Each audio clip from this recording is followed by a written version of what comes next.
Bonjour à vous. Alors, troisième vidéo sur les enseignements à retenir de la guerre en Syrie. J'aimerais parler du positionnement de l'Occident en général face à l'islam.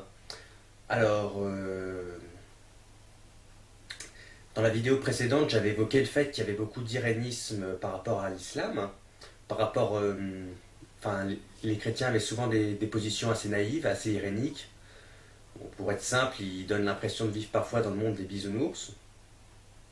Et ce genre d'attitude a tendance également à s'appliquer à l'islam, c'est-à-dire à la perception que nous avons de l'islam, et qui témoigne à la fois d'une sorte de lâcheté, mais également d'une sorte de naïveté et de méconnaissance de l'histoire de l'islam et de Mahomet. Alors le but de cette vidéo, ce sera justement de montrer que tout ce qui s'est passé par rapport à l'islam dans cette guerre en Syrie, fait aussi un petit peu en Irak, ça comment dire... dans tout ce qui s'est passé, ce ne sont pas des événements à part qui n'ont strictement rien à voir avec l'islam, mais ce sont des symptômes récurrents, récurrents dans l'histoire de l'islam et qui témoignent de ce qu'est véritablement l'islam. Alors, voilà, il y a vraiment, par exemple, les filles kidnappées et vendues, parce que les islamistes de l'État islamique ont kidnappé et vendu des filles yézidis et chrétiennes. C'est absolument pas une innovation que ces gens-là ont commis. Mais ça s'est également passé au Nigeria avec les enlèvements de filles du groupe nigérian Boko Haram. Ça s'est également passé en Égypte. Ça se passe également en Égypte où il y a souvent des filles coptes. Coptes, en fait, c'est les chrétiens locaux, les chrétiens égyptiens, qui sont kidnappés, qui sont ensuite vendus, qui sont convertis de force. Ça s'est également passé en France autrefois, on aurait tendance à l'oublier, mais ça se passait autrefois en France sur les côtes de Provence. Il y avait ce qu'on appelle des razzias, ça veut dire en quelque sorte qui venaient, que les musulmans venaient et faisaient des esclaves et des prisonnières. Enfin des esclaves, bon il y en a voilà, et puis il y avait des filles qui partaient en direction du harem. Et ça se retrouve également dans l'histoire de Mahomet. Alors, du temps de Mahomet, il y a eu un certain nombre de rapts et de razzias de femmes qui ont été ensuite réécrits de façon un peu naïve par l'historiographie musulmane, qui a dit que Mahomet, en quelque sorte, les aurait protégées, mais c'est absolument faux. C'est absolument faux. D'ailleurs, d'un point de vue historique, on sait très bien que les femmes ont été parmi les principales opposantes à Mahomet du temps de sa prédication en Arabie, enfin pas du côté de la Mecque puisque ça n'existait pas du temps de Mahomet, mais les femmes ont été parmi les principales opposantes à Mahomet. Et au Maghreb notamment, je crois que je ne sais plus si c'est chez les Kabyles ou les Berbères, il y a eu une reine qui s'est opposée notamment à l'islam. Donc c'est complètement naïf de dire qu'en gros ça n'a strictement rien à voir avec l'islam. C'est récurrent dans l'histoire de l'islam et c'est comment dire... et ça s'est déjà trouvé du temps de Mahomet, même si après, toute l'histoire de Mahomet, tous les crimes qui caractérisent sa vie, ont été réécrits histoire d'arrondir les angles ensuite par ses biographes 2 siècles plus tard au service des califes de Damas, parce que les califes de Damas, c'était en quelque sorte les successeurs de Mahomet, et qui voulaient en quelque sorte redorer le blason, histoire de légitimer leur pouvoir. Alors justement, à propos des califes, bon, vous savez que que le responsable du groupe de l'État islamique,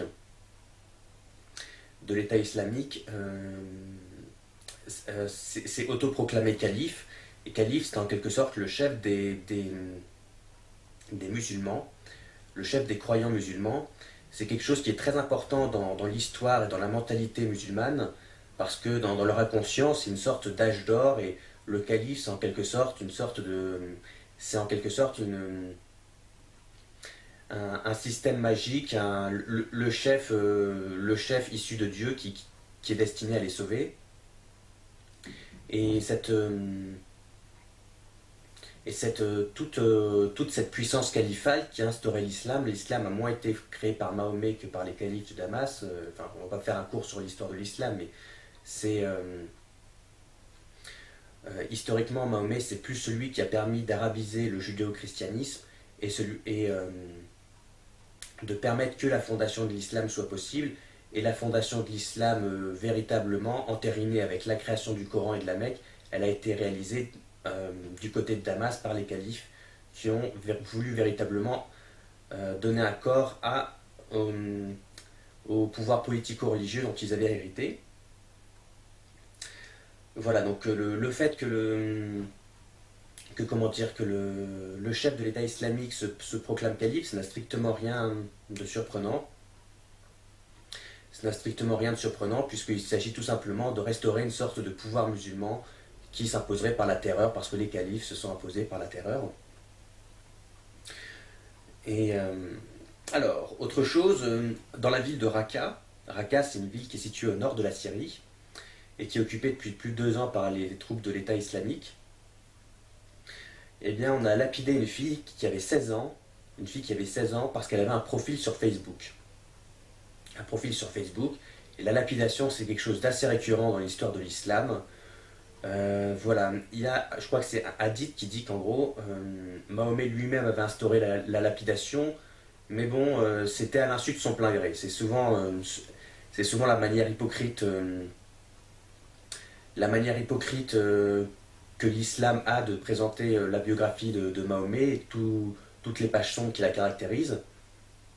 D'après la version officielle de l'islam, en gros, la femme aurait spontanément dénoncé son adultère et aurait insisté pour être lapidée. Bon, je ne vais même pas insister là-dessus, tellement c'est grotesque de pouvoir croire à une telle chose. Et que, voilà, au final, Mahomet aurait lapidé la fille. Il l'aurait lapidée, mais à l'insu de son plein gré. Au début, il était contre le fait de la lapider, mais au final, il y a consenti. Bon, c'est l'histoire telle qu'on l'enseigne aux musulmans. Il y a également eu à Raqqa, dans la ville de Raqqa, des meurtres de chiites. Ah, voilà, en fait, dans l'islam, il y a 2 branches, il y a les sunnites et les chiites. Il y a toujours une grande rivalité entre les deux parties. Et dans cette ville, il y avait des personnes dont on a vu sur la carte d'identité qu'ils venaient de villages chiites. De villages parce qu'il y a pas mal de chiites en Syrie. Et quand ils ont découvert qu'ils étaient chiites, ils les ont tués sans état d'âme. Voilà, dans la ville de Raqqa également, il y a une interdiction stricte de fumer, de porter des jeans. Il faut porter obligatoirement la djellaba. Interdiction de se couper les cheveux ou la barbe. Une obligation également une obligation pour les femmes d'être intégralement voilées. Il y avait une femme, elle était voilée, mais on voyait quand même ses yeux il y a quand même une ouverture au niveau du visage pour qu'on puisse voir ses yeux. Et on lui a dit qu'elle devait complètement se voiler, même si elle ne pouvait pas voir, il fallait que quelqu'un l'aide, mais que même ses yeux, c'était trop. C'était trop. Voilà, il y a également eu des inspections de soldats de l'État islamique dans les maisons de Raqqa pour vérifier si les gens ne cachaient pas de l'alcool ou des cigarettes en douce. Si jamais on les surprenait, il y avait plusieurs types de sanctions. Les sanctions les plus graves, au début, on commençait par leur donner 100 coups de fouet, puis après, ils pouvaient aller en prison. Il y a également voilà, la prière 5 fois par jour est obligatoire, et si jamais on vous surprend à ne pas y aller, là encore, ça peut vous retomber dessus.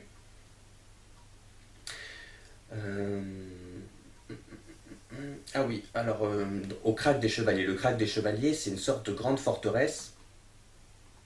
C'est une grande forteresse qui,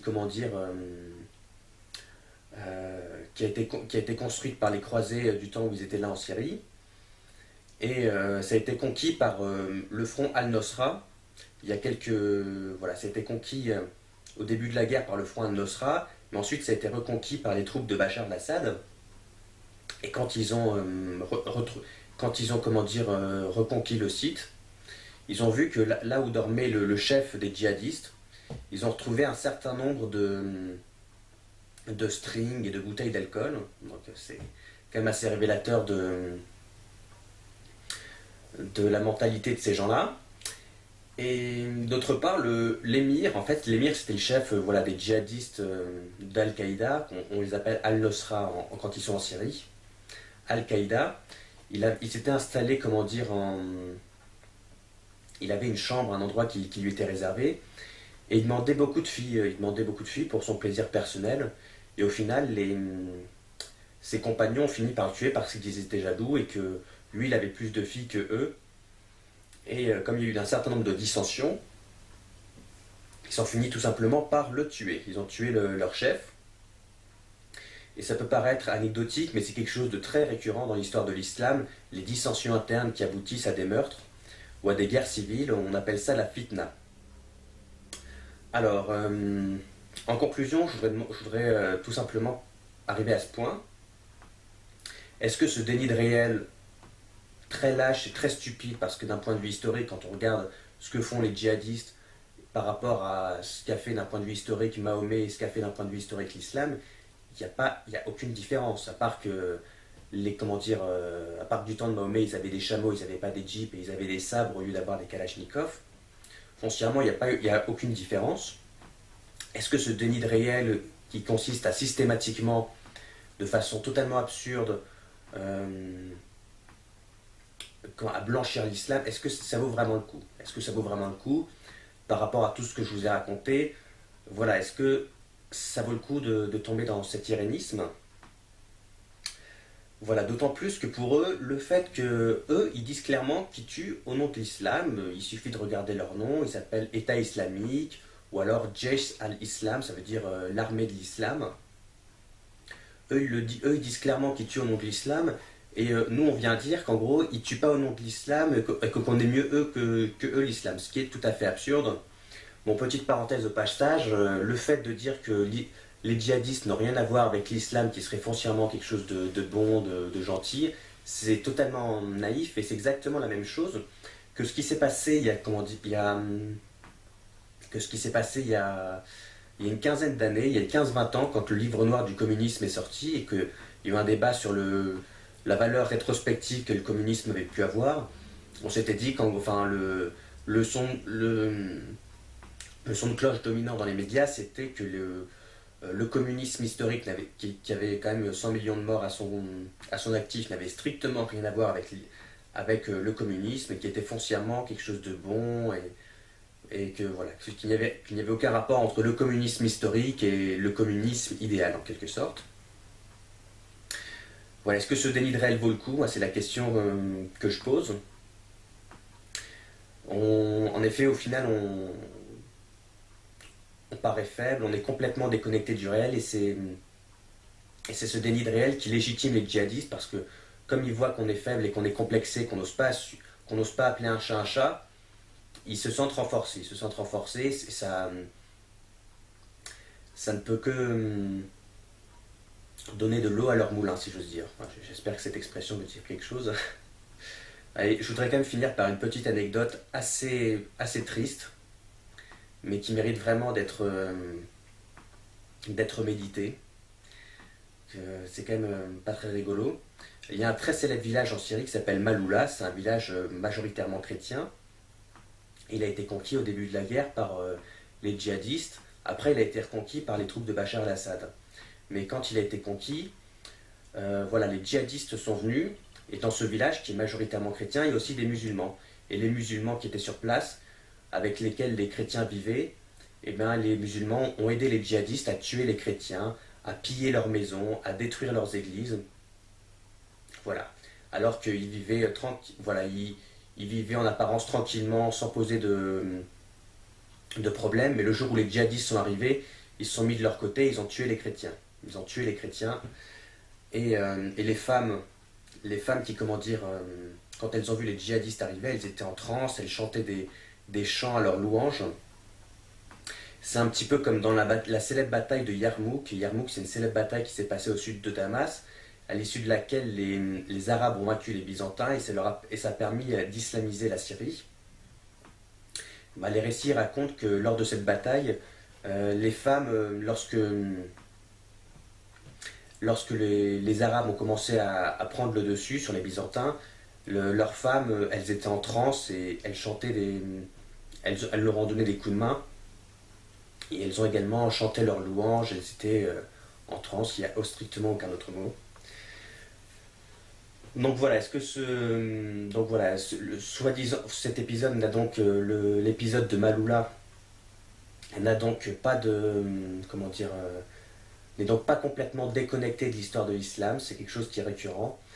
Et voilà, nous, en France et en Occident, il y a quand même beaucoup de musulmans, il y a quand même, notre rôle, c'est pas de leur plaire, c'est pas d'être complaisant avec tout le monde, parce qu'au final, ça s'avère contre-productif.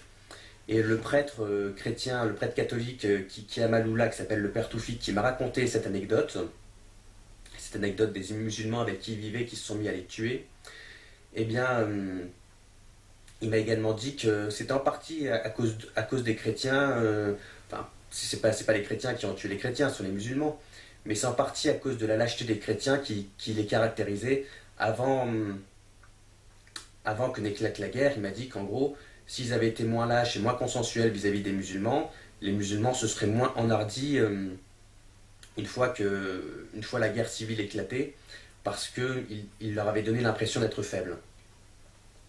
Et voilà, notre rôle à nous, les chrétiens, c'est pas d'être complaisants avec tout le monde, quitte à promouvoir n'importe quoi. Notre rôle, il est de dire des choses désagréables et de faire prévaloir, mais nécessaires, mais salutaires, de faire prévaloir le principe de réalité au détriment du principe de plaisir. Et les musulmans, bon, peut-être que ça peut leur déplaire, mais d'une part, c'est pas des abrutis. Ils sont prêts, ils sont des gens qui sont dotés d'une raison. Forcément, il y a certains comment dire, constats qui peuvent être désobligeants à faire, mais, mais bon, ils sont pas comment dire, étrangers à l'honnêteté intellectuelle, ils peuvent y arriver. Donc c'est une forme de charité de le leur dire.